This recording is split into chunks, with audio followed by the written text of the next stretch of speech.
दोस्तों, हाल ही में बीसीसीआई ने कमाल का डिसीजन लिया जिसमें उन्होंने फीमेल क्रिकेटर्स को भी मेल क्रिकेटर्स जितनी मैच फीस अवार्ड की। अब हर क्रिकेटर को टेस्ट मैच के लिए 15 लाख, वनडे इंटरनेशनल के लिए 6 लाख और T20 मैच के लिए 3 लाख रुपए दिए जाएंगे। और अगर आप आईपीएल की बात करें तो वहां पर तो एक झटके में प्लेयर्स अचानक से करोड़पति बन जाते हैं। इस वक्त बीसीसीआई दुनिया की सबसे रिचेस्ट स्पोर्ट्स बॉडी है, लेकिन हमेशा से ऐसा नहीं था दोस्तों। एक वक्त तो वो भी था जब फॉरेन टूर पर गई हमारी इंडियन टीम अच्छे होटल्स या फिर किसी रेस्टोरेंट में खाना भी अफोर्ड नहीं कर सकती थी। तो कैसे बदला सब? कैसे बीसीसीआई इतनी अमीर बनी? इन्हीं सवालों के जवाब हम तलाशेंगे आज के इस वीडियो में, तो अंत तक बने रहेगा हमारे साथ। लेकिन वीडियो शुरू होने से पहले अगर आप चैनल पर नए हैं या आपने अभी तक चैनल को सब्सक्राइब नहीं किया है तो चैनल को सब्सक्राइब करना और बेल आइकन दबाना ना भूलें। बीसीसीआई की कहानी 1983 से शुरू होती है। 1983 के वर्ल्ड कप फाइनल में पहुंचने पर इंग्लैंड के दौरे पर आए भारत के यूनियन मिनिस्टर सिद्धार्थ शंकर रे ने बीसीसीआई के उस वक्त के सुप्रीमो एनकेपी साल्वे से 2 एक्स्ट्रा टिकट की गुजारिश की थी। उस वक्त तक वर्ल्ड कप केवल इंग्लैंड को ही होस्ट करने दिए जाते थे, तो जाहिर था उन 2 टिकट्स के लिए बीसीसीआई के चेयरमैन को इंग्लैंड के एमसीसी से गुजारिश करनी पड़ी और उन्होंने उनकी रिक्वेस्ट ठुकरा दी। ऐसा नहीं कि उनके पास टिकट खत्म हो गए थे। इंग्लैंड में एमसीसी के सभी बोर्ड मेंबर्स के लिए अलग से एक स्टैंड रिजर्व करके रखा जाता था, और क्योंकि इंग्लैंड उस साल फाइनल में नहीं पहुंचा था इसलिए एमसीसी बोर्ड के ज्यादातर मेंबर्स फाइनल देखने नहीं आ रहे थे और वो कुर्सियां पूरे मैच के दौरान खाली रहीं। इन 2 टिकट्स ने बीसीसीआई के राइज में बहुत बड़ा रोल प्ले किया। एनकेपी साल्वे को ये इंडियन क्रिकेट की बेइज्जती लगी और उन्होंने ठान लिया कि किसी तरह वर्ल्ड कप को भारत लेकर आना है, और फिर ऑस्ट्रेलिया, पाकिस्तान और श्रीलंका के बोर्ड्स के साथ मिलकर वो वर्ल्ड कप को भारत लेकर आए।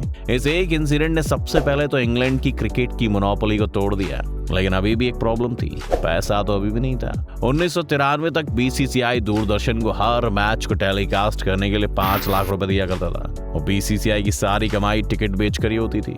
इस समय 2 बड़ी घटनाएं हुई। पहला था मनमोहन सिंह का वो ऐतिहासिक बजट जिसने इंडिया की इकोनॉमी को खोल दिया, और दूसरा था साउथ अफ्रीका का भारत टूर पर आना। सीन एंड अनसीन पॉडकास्ट पर जर्नलिस्ट अमित वर्मा के साथ बात करते हुए हर्षा भोगले ने बताया कि जब साउथ अफ्रीकन टीम भारत आई तो साउथ अफ्रीका के ब्रॉडकास्टर ने बीसीसीआई को कांटेक्ट किया और पूछा कि वो मैच के राइट्स बेचने के लिए कितना पैसा चार्ज करेंगे।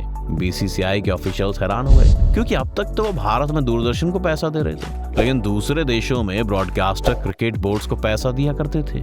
इसके बाद बीसीसीआई ने कोई पैसा नहीं बताया, बल्कि उसी साउथ इंडियन ब्रॉडकास्टर से पूछा कि वो कितना पे करेंगे, और उस ब्रॉडकास्टर ने बीसीसीआई की सोच से भी ज्यादा पैसा उन्हें बता दिया। और इस मोमेंट के बाद बीसीसीआई को समझ आया कि वो अब तक कितनी बड़ी गलती कर रहे थे। इसके बाद बीसीसीआई ने क्रिकेट राइट्स बेचने शुरू किए।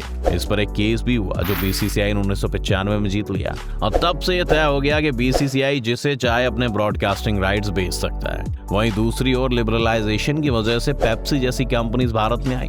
उन्होंने सचिन तेंदुलकर को अपना ब्रांड एम्बेसडर के तौर पर हायर किया, और अचानक से इस डील ने क्रिकेटर्स के लिए पैसा कमाने का एक और जरिया खोल दिया।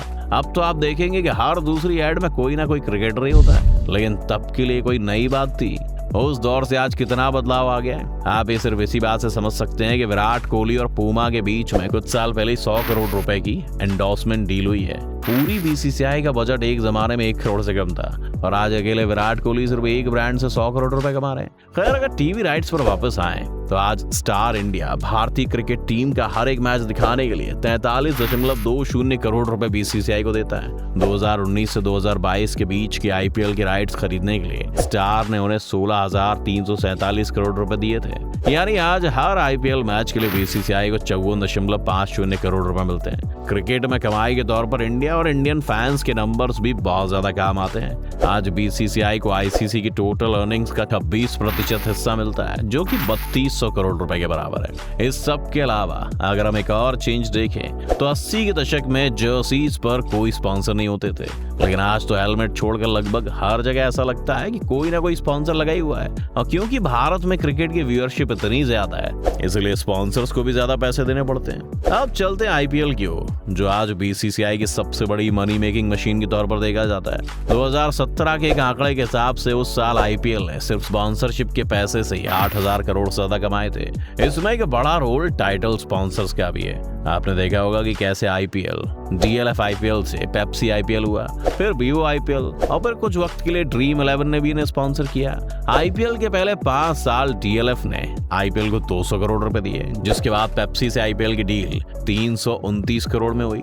लेकिन 2012 में हुए स्पॉट फिक्सिंग विवाद के बाद पेप्सी ने अपने हाथ पीछे कर लिए और उसके बाद वीवो ने 2 साल के 200 करोड़ रुपए देकर आईपीएल को स्पॉन्सर किया। जब वीवो को इसमें प्रॉफिट दिखा तो उन्होंने अपना 5 साल का एक और कॉन्ट्रैक्ट कर लिया, जिसमें उन्हें बीसीसीआई को 2199 करोड़ रुपए देने पड़े, यानी हर साल 400 करोड़ से भी ज्यादा। चाइनीज प्रोडक्ट को लेकर विवाद में चलने के कारण वीवो को आईपीएल से दूर रहना पड़ा और ड्रीम 11 ने 1 साल के लिए आईपीएल को 229 करोड़ में स्पॉन्सर किया।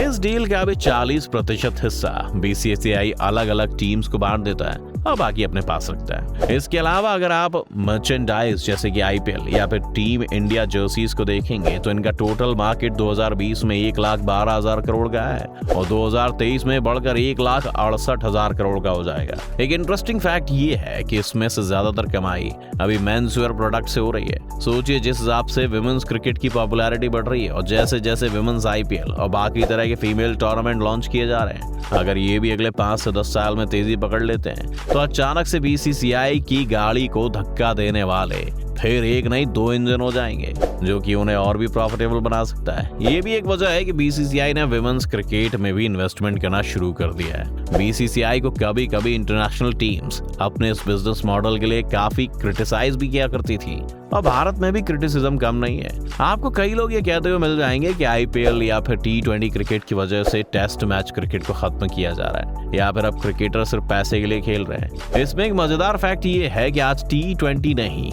टेस्ट मैच क्रिकेट को जिंदा रखा हुआ है। क्या आपको पता है कि भारत में आज भी टेस्ट मैच क्रिकेट की व्यूअरशिप इतनी कम है कि टेस्ट मैच दिखाने वाले ब्रॉडकास्टर से लेकर मैच ऑर्गेनाइज करवाने वाले बीसीसीआई को हर टेस्ट मैच में लॉस होता है। लेकिन बीसीसीआई ने कंडीशन रखी हुई है कि अगर वो मीडिया राइट्स बेचेंगे तो टेस्ट, T20 और ओडीआई तीनों को साथ में बेचेंगे, जिस वजह से एक ब्रॉडकास्टर्स को मजबूरी में टेस्ट क्रिकेट के राइट्स खरीदने पड़ते हैं। अगर आज बीसीसीआई ये कह दे कि कोई कंपनी T20 या वनडे इंटरनेशनल के राइट्स अलग से खरीद सकती है तो शायद टेस्ट क्रिकेट के राइट्स कभी बिके ही ना।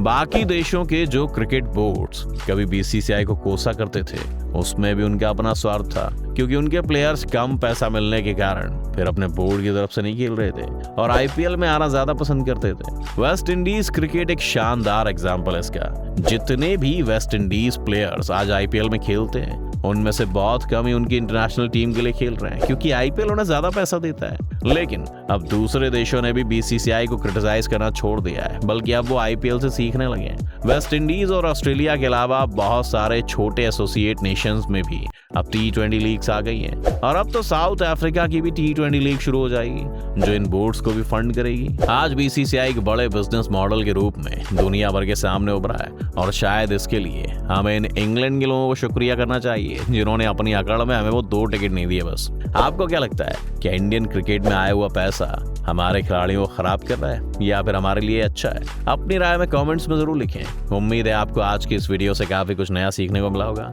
अगर आपको ये वीडियो पसंद आई तो वीडियो को लाइक करें और अगर आप इस चैनल पर नए हैं तो जाने से पहले चैनल को सब्सक्राइब करना भी ना भूलें।